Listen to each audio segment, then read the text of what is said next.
சைதாப்பேட்டை மக்களுக்கு நல்ல சாவே வராதான். ஏன்னா நீங்க இந்த எலெக்ஷன்ல திமுகவுக்கும் சரி, திமுக கேண்டிடேட் மா சுப்பிரமணியம் அவர்களுக்கும் சரி ஓட்டு போட்டு ஜெயிக்க வைக்கலையா. அதனால திமுக காரங்க யாருமே மக்களுக்கு இனிமே எந்த நல்லதும் பண்ணாதீங்க, வரக்கூடிய அடுத்த 5 வருஷத்துக்கு சுகமா வீட்டுல உட்காந்து ரெஸ்ட் எடுங்க, உங்களுக்கு எல்லாம் நல்ல சாவே வராதுரா அப்படின்னு சொல்லிட்டு திமுக முன்னாள் ராஜ்யசபா எம்பியும் முதலாம் கட்ட தலைவருமான திரு மரியாதைக்குரிய RS பாரதி அவர்கள் பதிவு பண்ணியிருக்காரு. மக்கள் உங்களுக்கு எல்லாம் சிறு நீரகம் அப்படின்னு சொல்லிட்டு ஒரு உடல் உறுப்பு ஞாபகம் இருக்கா? நம்மளோட உடல் உறுப்பான அந்த சிறுநீரகத்தை வெறும் 50,000க்கும் 1 லட்சத்துக்கும் 2 லட்சத்துக்கும் 3 லட்சத்துக்கும் ஒருத்தங்களுக்கு விற்கிறோம்னா அப்ப எவ்வளவு கஷ்டத்திலையும் வறுமையிலையும் நம்ம வாழ்றோம்னு யோசிச்சு பாருங்களேன். பாவம் அப்பேற்பட்ட சூழ்நிலையில இருந்த அந்த மக்களோட வறுமையை கருத்தில் கொண்டு உங்களோட கடன் பிரச்சனை தீர்த்துலாம், பையனுக்கு ஃபீஸ் கட்டிடலாம், பொண்ணை கல்யாணம் பண்ணி கொடுத்துடலாம் அப்படின்னு சொல்லிட்டு ஆசை வார்த்தையை சொல்லி மக்களோட கிட்னி அறுத்தெடுத்த கும்பல் தான் இத்தனை நாள் வீட்டுல உட்காராம மக்களுக்கு சேவை செஞ்சுட்டு இருந்த இந்த திமுக கும்பல். அது கிட்னி திருட்டெல்லாம் கிடையாதுங்க, கிட்னி முறைகேடு தான் அப்படின்னு சொல்லிட்டு அப்பேற்பட்ட கொடிய விஷயத்துக்கு முட்டு கொடுத்ததான் போன சுகாதாரத்துறை அமைச்சர் மிஸ்டர் மா சுப்பிரமணியம் அவர்களும். அப்பேற்பட்ட ஒரு கொடிய விஷயத்தை பண்ண இந்த திமுக காரங்களையும் அதுக்கு முட்டு கொடுத்த இந்த சுகாதாரத்துறையை மா சுப்பிரமணியம் அவர்களையும் தோற்கடித்ததுல என்ன தப்பு? ஆனா இந்த புதிய ஆட்சியிலையும் அந்த கொடிய கிட்னி முறைகேட்டுல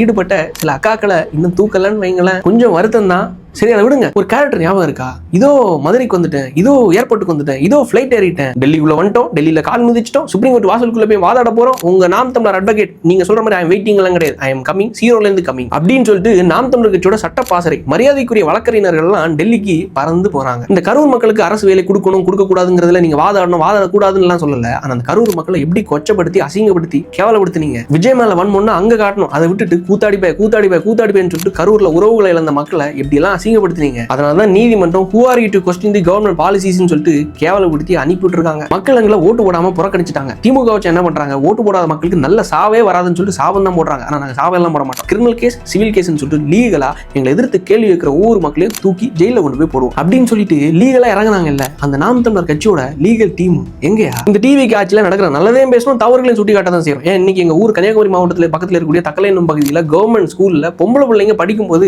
சரக்கு அடிச்சிட்டு இருந்திருக்காங்க. சரி, இதுக்கு விஜய் அவர்கள் என்ன பண்ணுவாரு அப்படின்னு சொல்லிட்டு எல்லாரும் கேள்வி கேட்பீங்க. ஆனா 18 வயசு கீழே உள்ள பிள்ளைங்களுக்கு சரக்கு விற்க கூடாதுன்னு சொல்லிட்டு ஒரு சட்டத்தை போட்டாங்க இல்ல, டிவி அரசாங்கம் அதை கொண்டு வந்தாங்க இல்ல, அந்த சட்டம் என்னாச்சு? அந்த கேள்வியை நம்ம கேட்க தான் செய்யறோம். ஆனா மக்கள் பிரச்சனை எந்த பிரச்சனையும் பேசாம டிவிக்கு ஜாலரை மட்டுமே போட்டுட்டு நல்லது மட்டுமே ப்ரமோட் பண்றதுக்காக டிவிக்கு ரூட்டு கிட்ட இருந்து விஜய் அவர்கள் கிட்ட இருந்து மாசம் 5 லட்சம் ரூபா நான் வாங்கிட்டு இருக்கேன். சரி, நான் கேட்கிறேன், அக்கௌண்ட்ல நான் 5 லட்சம் ரூபாவை டிரான்சாக்ஷனா வாங்கியிருந்தாலும் சரி, இல்ல ஹேண்ட் கேஷா பணமா ரொக்கமா வாங்கியிருந்தாலும் சரி, எதுக்கு எடுத்தாலும் கோர்ட்டு கேஸ்ன்னு போறீங்கல்ல, எங்கேயும் போவானா வீட்டுல உட்காந்துட்டு CPGRAMS கவர்மெண்ட் போர்ட்டல் தான், மினிஸ்ட்ரி ஆஃப் ஃபினான்ஸ் டிபார்ட்மெண்டோடது, அங்கே உங்களுக்கு என் மேல கம்ப்ளைண்ட் பண்ணலாம். இல்ல DVAC number 293 MKN road Alandur Chennai 6,16,000 இப்படி ஒரு கட்சி மக்கள் பணத்தை கொள்ளடிச்சிட்டு இருக்காங்க, கொள்ளடிக்கிற கட்சி கிட்ட இருந்து நான் மாசம் 5 லட்சம் ரூபாய் வாங்கிட்டு இருக்கேன்னு சொல்லிட்டு கம்ப்ளைண்ட் பண்ணலாம். அதை விட்டுட்டு மீம் பேஜ்களுக்கு பணத்தை கொடுத்து போஸ்ட் போட வச்சுட்டு வராத காமெடியை கோட்டை போட்டுட்டு ட்ரை பண்ணி நம்மளை கலாய்க்கிறாங்க. போய் மக்களுக்கு ஏதாவது நல்லது பண்ணி ஜெயிக்கக்கூடிய வழியை பாருங்கயா.